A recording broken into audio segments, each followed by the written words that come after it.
Who say them I say them I be governor where we never see. Ow.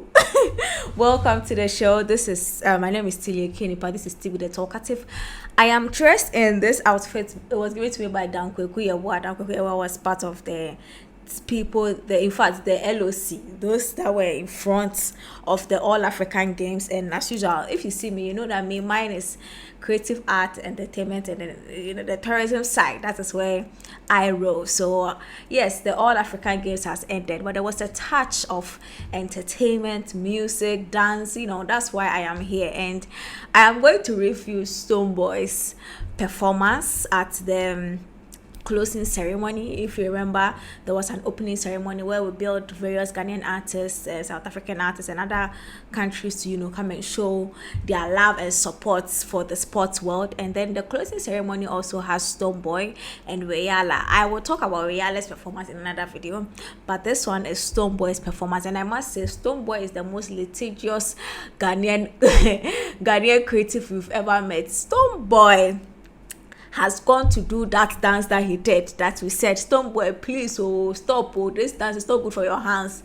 Stonebwoy has gone, and this time he has taken it to the stage to go and do it. And in fact, the song that I said that Stonebwoy should not dance in is Aputeke Ipokeke. Stonebwoy did the song and did the dance. It just like, oh no, Stonebwoy is a fool. But let's start from the top.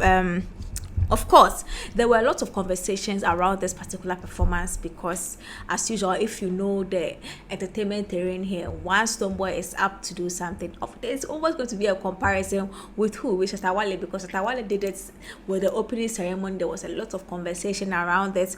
Obviously, people were expecting Stonebwoy to do more, and in fact, not just Stonebwoy to do more, we're expecting the organizers to actually fix all the problems that a lot of people spoke about with the Shatta Wale one. And obviously, when you look at the time they even gave Shatta Wale to perform and the time they gave to Stonebwoy, you can see that opening ceremony was to start, or was just to start the conversation for, and then the closing ceremony looks like they had ample time to now create a memorable moment to end the ceremony. So it's vast difference. Like, they have the ample time to fix all their errors, which of course added something to the Stonebwoy performance that we saw. Now I think for one thing, that when I stopped watching, or when the thing started, I feel like one thing they did right was that the stage was filled this time. It was kind of full because of the extras they added. So there were dancers on the various blocks, and at the back of Stonebwoy too, there were dancers there. So the stage is wide, so it was filled, and it didn't make it look like the stage was swallowing the artist, because everywhere you look at, you can see something happening somewhere. And to me, that was good. That was one thing that they faced. Listen, I have a tall list. I have a really tall list, so I'm going to be taking my time so I don't make mistakes. And I think at some point they should have. I think at some point the dancers at the back, they could have brought a new group, especially when the Odumodum part came, or when he was performing his new song. I feel like at that point, the dancers at the back, they were a bit fatigued, like they were tired. So we didn't see the energy and the film they started with. But all the same, as I said, there are peppers there, which were like, they were props on stage to make the thing looked a bit fuller. It was accomplished. So I could look at that and make that slide. Now, here's what happened. I feel like when it comes to the production side of this particular thing, especially when it comes to the telecasting of the performances, I feel like the production that was supposed to broadcast the thing to we that were watching at home, yes, they did their best. I hear there were new cameras imported and all of that, but I feel like there is a trick to telecasting a performance that gives an almost live experience to the person at home, and they were not able to do that. So if you are able to look at the shots very well, it was the basic shots they use in television production that were used in this performance. It was the long shot, the close-up shots, and close-up or medium shots, and then the aerial shots that took a full view of the either the space or the stage itself. So there were not enough thing to make you experience it like the way people will experience it in the space. Like when you're watching a performance by a big artist on a big stage, you be watching those O2 performances, be watching those things, you see the difference in the camera angles that gives you an almost real experience when you are watching it, like you were in the auditorium. It wasn't like that. It was the same television, or like somebody sitting on TV. You take the long shot, take a close-up shot, and you take a medium shot. That was the angles that were being used. So to me, it really took a lot from the performance if you are watching from home. And I think that thing to also really beat Shatawale when it came to his performance as well. But all the same, I mean, it's a significant improvement of the kind of things we've seen, especially considering the channel that was broadcast. And that was a significant improvement, and I don't want to sort of throw away all the hard work they put in. They did a good job, but of course there's always more room for improvement. Also, Stonebwoy's fit was I think he was trying to make a statement, because afterwards he intentionally cut it to make that statement, which was the Kokonte and Katankwai outfit that is synonymous to, it's now that it looks like, because of the way, even that Saito, it is pure Saito schools are usually known for that kind of outfit, and it shows that humble beginning, that kind of humble beginning where he comes from, which he keeps saying that is Ashamai. He's from one of the very they call it ghetto of the country, Ghana, and to see him rise to that level, of course, I like the way they used. I don't know if it was Harry Cotton that sold it, but usually he's the one that styles Stonebwoy up. So I think the style made sense. And then there was a big review where he was about to do the very vibrant ones with the apoteke and go. I liked the outfit. The outfit was dope. I really, really liked the outfit, and it gave him room to, express himself, do all his kitty and things like that without enough restrictions. Now, as I said, Stonebwoy did apoteke. After I have watched Stonebwoy not to dance, Stonebwoy just said, "Hey, I go show una Stonebwoy there." They're all kind of fine, like. The thing you are saying is that Stonebwoy don't do. Stonebwoy has got to do. When he was dancing, you could see that smirk on his face and say, "Yeah, my haters will say that I cannot dance, but here I am showing them that even on this stage, I can be doing the moves." And they just say, but it also makes sense that Stonebwoy performed Apoteke, because I know he's preparing to drop a music video for that, and to me it was kind of refreshing our mind to what was to come. And then Stonebwoy performed Overlord. Honestly, I know Overlord was something he used to hype or to set the pace for his stadium show. I didn't know that Overlord has hype like that. Like, so I didn't know that Overlord take the street like that. Who said there was a never be governor? We never hear. I don't know if I'm saying it right. I'm not a big fan of reggae dance or at all. Now here is another thing I realized that worked for Stonebwoy. Even though there was a music, his song playing, and then he was singing on it. This time you could actually hear his voice singing into the mic, and I think that was another challenge that they had with the opening ceremony for some of the artists.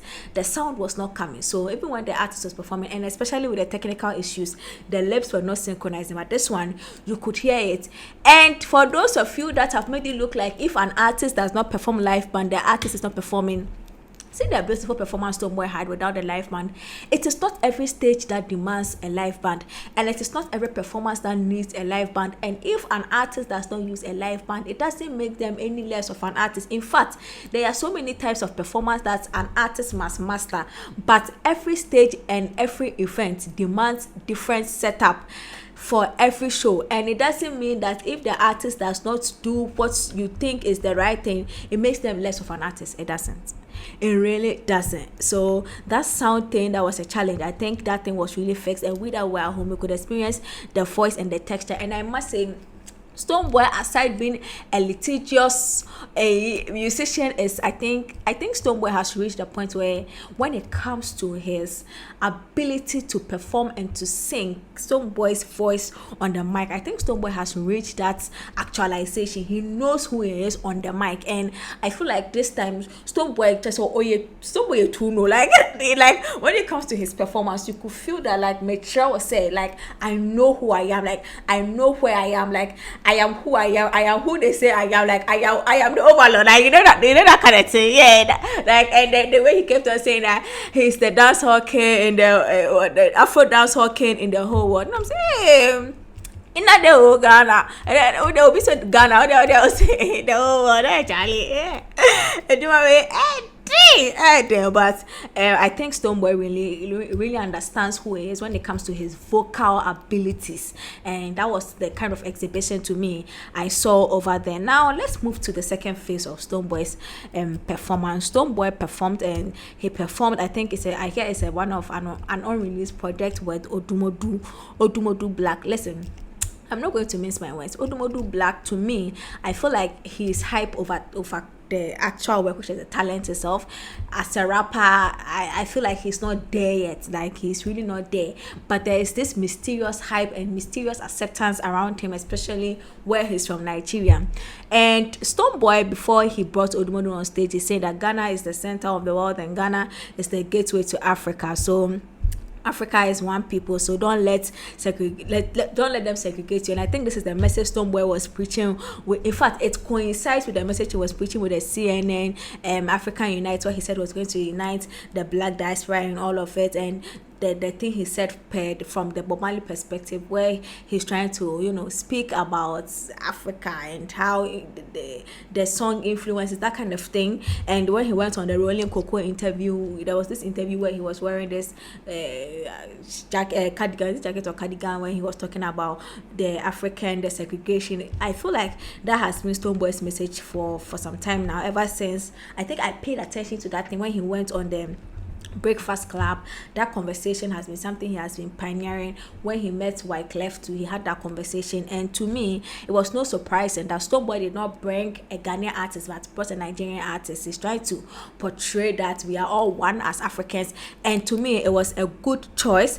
It was a good decision for the event where he was, because it was an all-African games, and what's best to say that Africa is one when there is Niger and Ghana on the same stage showing love. Because mind you, in as much as Africa is bigger than Ghana and Nigeria, it looks like when it comes to the conversation of Africa, it has always been Ghana and Nigeria, especially with our very romanticized beef that we are having. And in fact, the AFCON came to prove that. So to me, for them to be on an all-African stage after one of the most peaceful, successful, exciting, exhilarating moments for Africa, and then these two people that we say they are beef heads are together being on stage, I think it made a lot of sense. And this guy, in as much as I think his creative is not there, I feel like the hype is around him now. I feel like he's the one the Nigerians are pushing now. He's the one with the hype now. So it makes sense. And of course, Charlie, when it comes to the music market exchange, you know what this kind of things it means to your side, our side here. But this same conversation too, I flip it and I say that we are sort of, I'm going to the next page. I keep saying that we are always excited that Ghana is the gateway to Africa, but at some point we do not have to be just the gateway, we have to be the destination as well.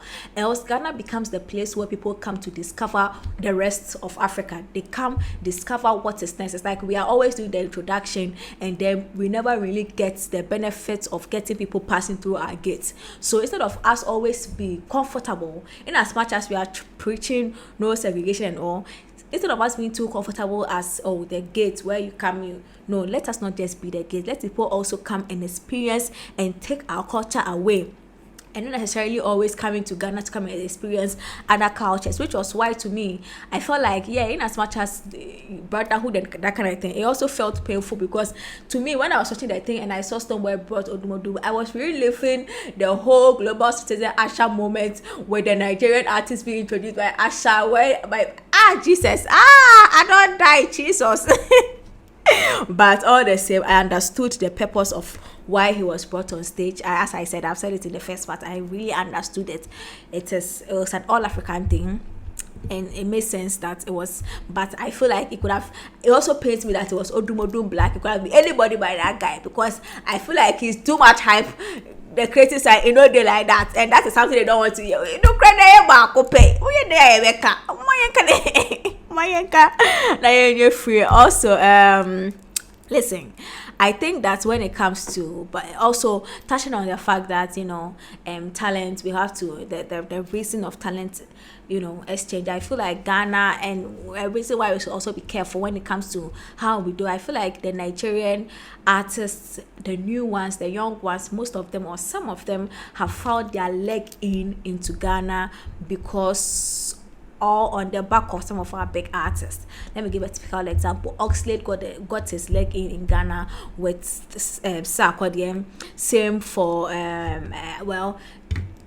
now we are seeing Black Sherif doing the same thing for this same Odumodum guy, with tear them down into pieces, gave him the guy his leg in over here. But we also had Burna Boy giving Blacko a legging in Nigeria. But before you come and make it all about Burna Boy and Blacko, know that Shatta Wale also gave Burna Boy a legging in Ghana. So this conversation, if we want to go, we will go and we will finish. Nonetheless, I think I like the unity it's presented. But also, I just don't want us to settle for Ghana is the gateway all the time, and then we are always bringing being the gate, but we are not able to push our own tool into the world for people to see us. But because we say we are the gateway, we are settling for the gateway, please let us settle for destination too, because that is what others are doing. It looks like when the good things come, they are being discovered to us, and then it goes to settle in other parts of Africa. They need, they help. We don't like that. And so, yeah, all in all, I think it was a good show. I loved it. I enjoyed it. I feel like the technical side did not give us a more realistic feel of it. But when you look at the production on the ground, you can see that it was a good job done when he was about to transition from the first side of the performance to the new release. You can see the fireworks, that kind of thing. It added something. Stonebwoy is a beautiful performer. You can see that he's had experience managing himself as an artist on a big stage like that, so it wasn't too difficult for him to maneuver and to sort of dominate the stage. And you can see that sometimes the stage will determine what you need to make you stand out as a creative. And I feel like if this is what the organizers want, to me, I think they delivered, and it was incredible. I liked it. I enjoyed it. Stonebwoy did what he did, and I feel like Stonebwoy, as I said, he knows who he is as a creative, and I am glad when an artist gets to that level. That is where Stonebwoy has reached. So this is my review on Stonebwoy's performance at the closing ceremony of the All African Games, and I feel like we have to big up the organizers. They did a great job. The Vivendi, here is Vivendi, they were the ones that did the booking and everything. You know your stuff. You really know your stuff. So this has been Timo the Talkative. Do subscribe to the channel, press the bell icon, and if there's anything you have to do it now. By the way, red, yellow, if you could see mine now, you will see green. I'm representing Ghana. Giddy, giddy, giddy, giddy.